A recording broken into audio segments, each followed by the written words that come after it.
অজনিতাই গৌরাধীশাম জপ হরে কৃষ্ণ হরে Ram. Namaste Gurudevaya Sarvasiddhi Pralayine Sarvamangala Rupaya Sarvananda Vidyayine Tvameva Matacha Pita Tvameva Tvameva Vandusha Sakha Tvameva Tvameva Vidyandra Vinan Tvameva Sarva Mam Deva Deva. O Guru Brahma Guru Vishnu Guru Devo Maheshwara Guru Sakshat Para Brahman Tashmai Shri Gurave Namaha. Jai Guru Shri Guru, Jai Guru Shri Guru, Jai Guru Radharaman, Jai Nitai, Jai Gaur, Jai Jai Shri Radheshyam. At the request of my Shri Gurudev, I start this study on Bhagavata Rahasya, a commentary on Srimad Bhagavatam that I must say I haven't heard anything like this. My Shri Gurudev said if you want to change the world, if you want to work for the benefit of humankind, then please read this Bhagavata Rahasya for the people. So I will do this study here on video with you all. So you are all very welcome to enjoy the readings. The original translation or the original book is in Hindi only, and this wonderful work translation is due, and I thank to Tamal Krishnadasi for the colossal, incredible work of translating the full commentary. The book is over 500 pages and she translated every single page, verse to verse, from Hindi to English. It's phenomenal. This is Guru Kripa. And thanks to her and my Sri Gurudev, we have this spectacular book that I will be reading now. This is Bhagavata Mahatmya, Dongreji Maharaj. Let's start on an auspicious note. Shri Saraswatyai Namaha, Shri Guruvyai Namaha, Shri Krishna Sharanan Mama. Srimad Bhagavata Rahasya. Just 10 seconds before starting, I want to say that the commenter who did the commentaries on this is not a Gaudiya Vaishnav, is a Ramanandi saint that you will get to know step by step. His commentaries sometimes are a little bit out of the Gaudiya point of view,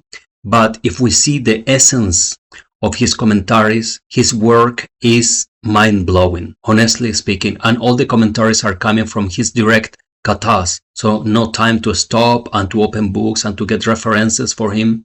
It was directly on the katha, on the commentary's live speech. Since the commentary sometimes is a little bit off from Gaudiya Vaishnavism, some topics can be a little bit challenging to fit into our Gaudiya vision. But as I say earlier, it's extremely important to try to catch the essence of what this saint is revealing, because honestly speaking, it's the most revealing work on Srimad Bhagavatam I have read or heard ever. Well, of course, with the exception of the commentaries by the 6 Goswamis of Vrindavan or the Purvacharyas of Gaudiya Vaishnavism.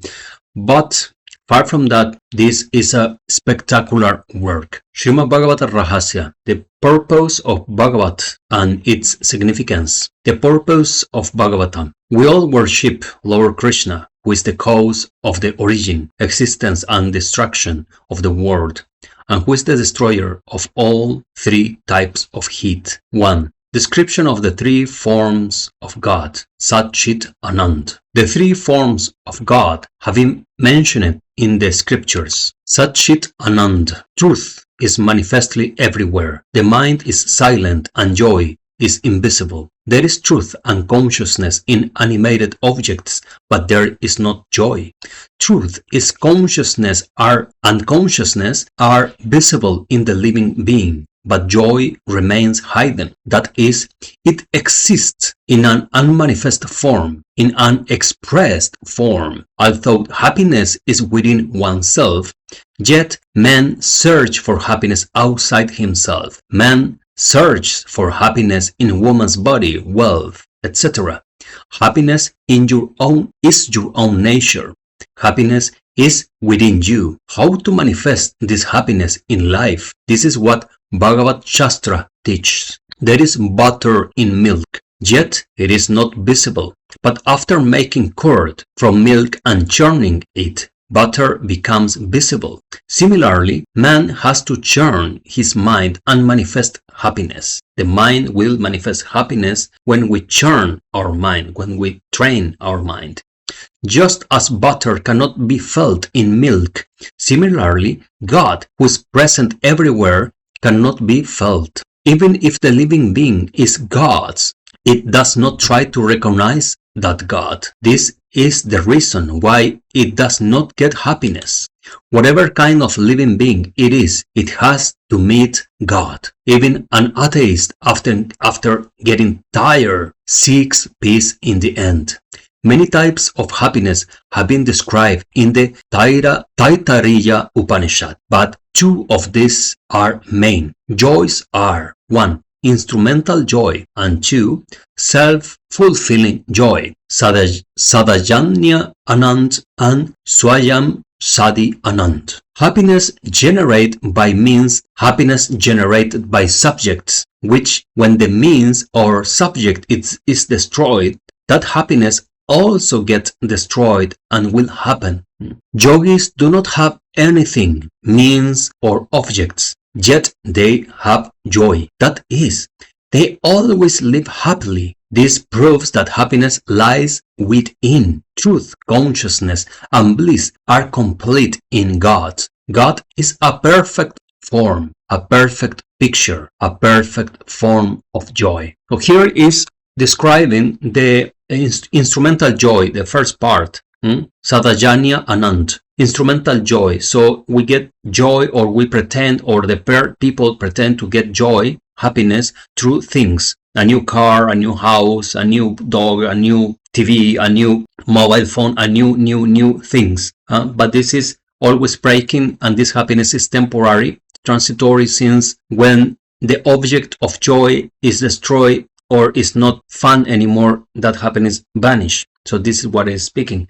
But the yogis are not getting any happiness through things, but are getting happiness from within. And this is the main point. Truth, consciousness, and bliss are completely complete in God. God is a perfect form, a perfect picture, a perfect form of joy. God, Sri Krishna, is the embodiment of complete bliss. The world is incomplete without God. The soul, which is a part of God, is also incomplete. The soul has a part of Chit, but still it is not complete. Man gets knowledge, but that knowledge is not permanent. Sri Krishna is a perfect, knowledgeable person.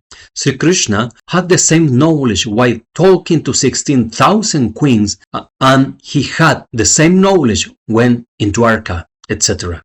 were being destroyed. Krishna has the same, sorry that I have to add my interpretation or my words on this, because the translation from Hindi to English, of course, is not perfect yet. So I have to explain what we are reading here.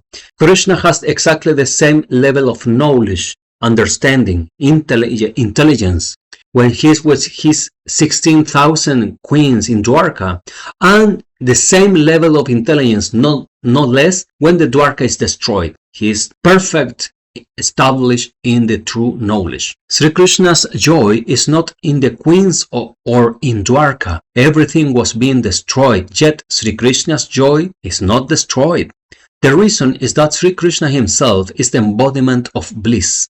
Sat is eternal. Chit is knowledge. Chit Shakti means knowledge power, the power of knowledge. Chit Shakti. Man is not situated in his form, hence he does not get bliss. Man does not keep the same discretion at home as he kept outside. Man does not remain situated in his form in solitude, whereas there is no change in Sri Thakurji's form during the creation, sustenance and destruction lila. Interesting that Dangraji Maharaj is saying creation, sustenance and destruction lila. The full material world is lila. Maya, yes, but it's a lila, it's a Krishna's lila. Everything is a lila of Krishna.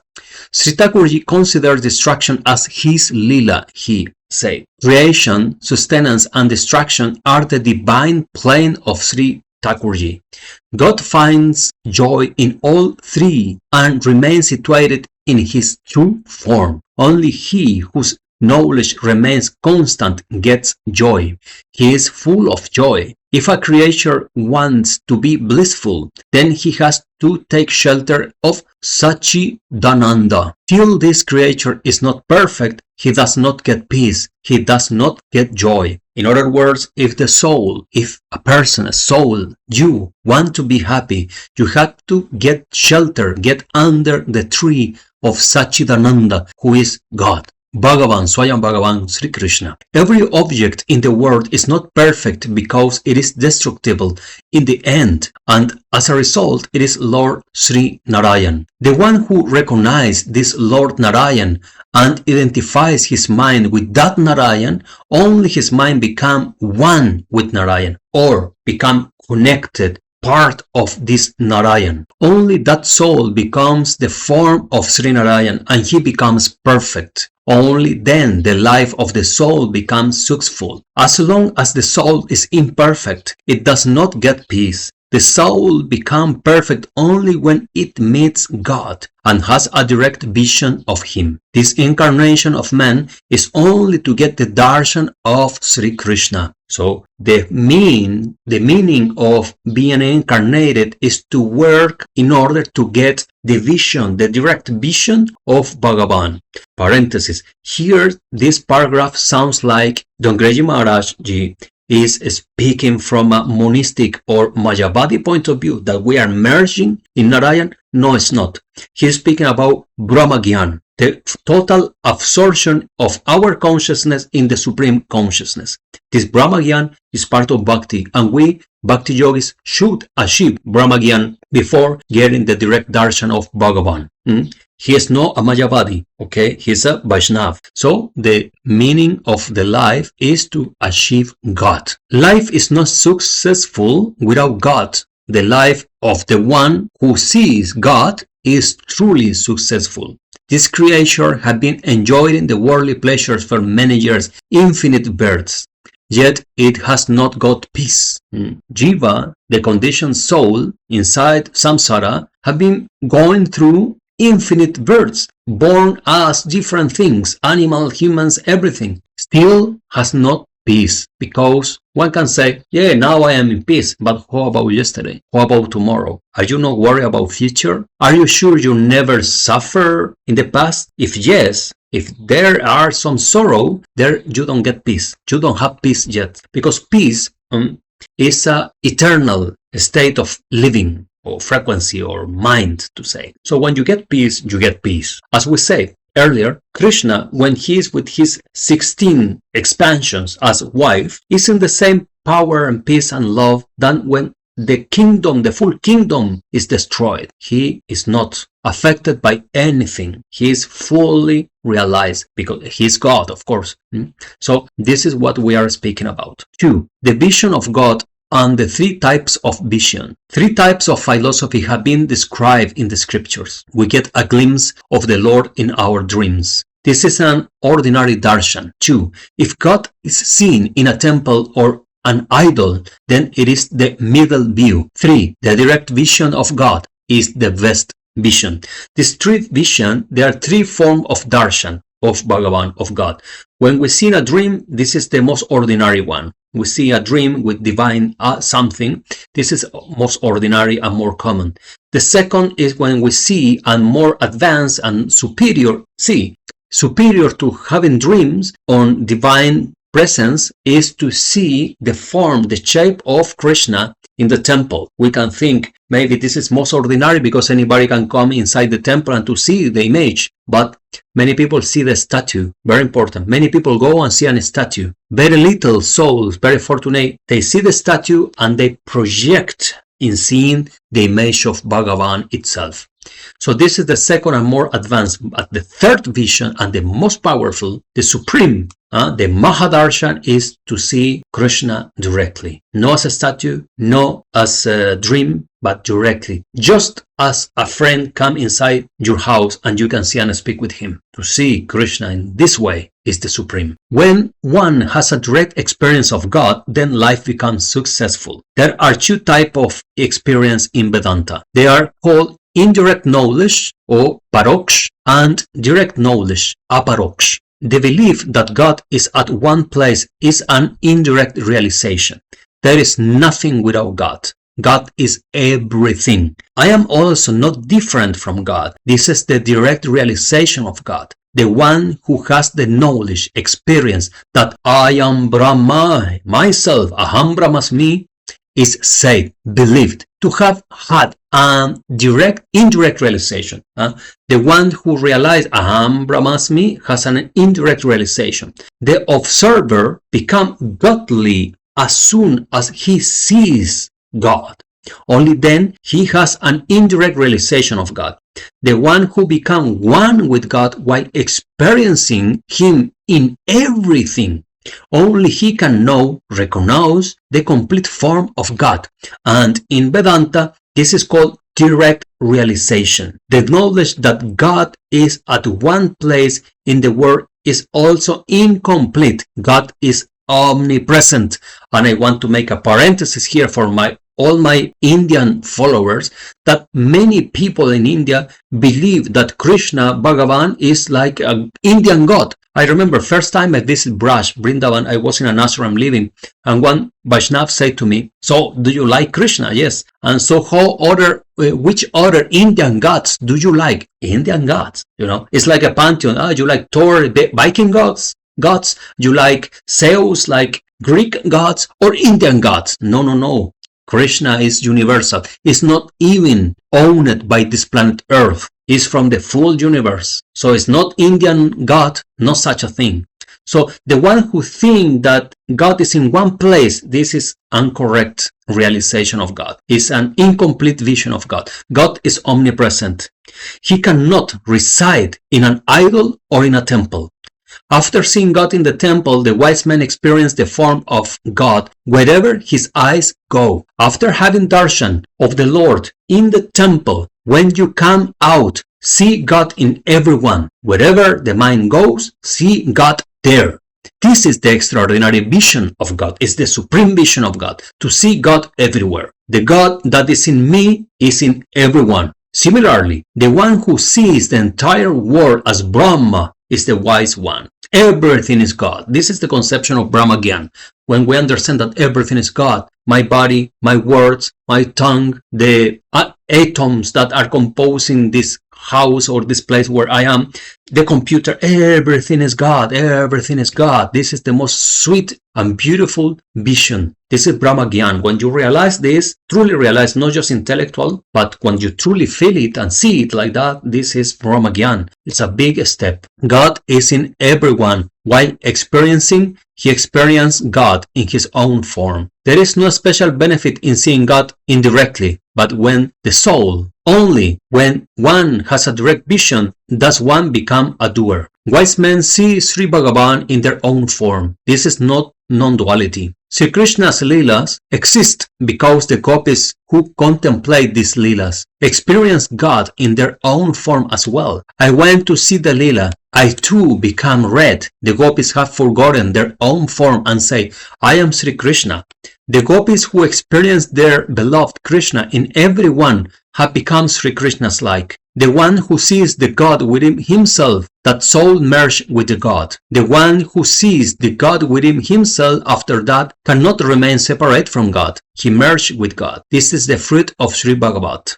The wise have a direct realization of the Supreme Being, Brahma, through knowledge, whereas the Vaishnava, the devotee, has a direct realization of the Supreme Being through love. The soul becomes completely only when God adopts him and donates him for form to him, when God shows his form to that soul. The entire world is incomplete without God. The soul is incomplete. Therefore, it has not peace. Only Narayan is complete. True peace is in Narayan. Man is a part of Narayan, and hence man wants to merge into Narayan. This Sri Bhagavat Shastra is the one that helps one identify Narayan and is the means to merge into Narayan.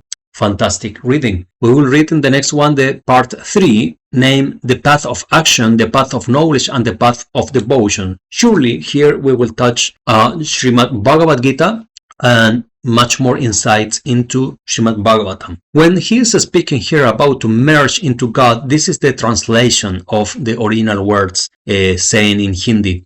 But what he's explaining, and we will see later on, is that we must to merge our consciousness in God. It's not that we will lose our individuality. It is not because he is a Vaishnava, he's not a Mayavadi, even if this deepness of philosophy or explanation sounds a little bit like that. But we must to get, as we say in Western countries or in English, Krishna consciousness. It means that our mind must to be into Krishna 100%. This is what he is speaking about. He's using the word here Narayan because he's speaking from a very ancient style of Vedanta. I hope you enjoyed, at least I enjoyed it a lot. Thank you very much for watching. Pachankalpa taruvyacha kripa sindhu vacha patitaram pavanebhyo vaishnavebhyo namo namaha. Shri Guru Devo ki jai. Jai Nitaya Gaur. Jai Jai Shri Radhesyam. Om Nitai Gaur Radhesyam. Japa Hare Krishna Hare Rama. Om Nitai Gaur Radhesyam. Japa Hare Krishna Hare Rama.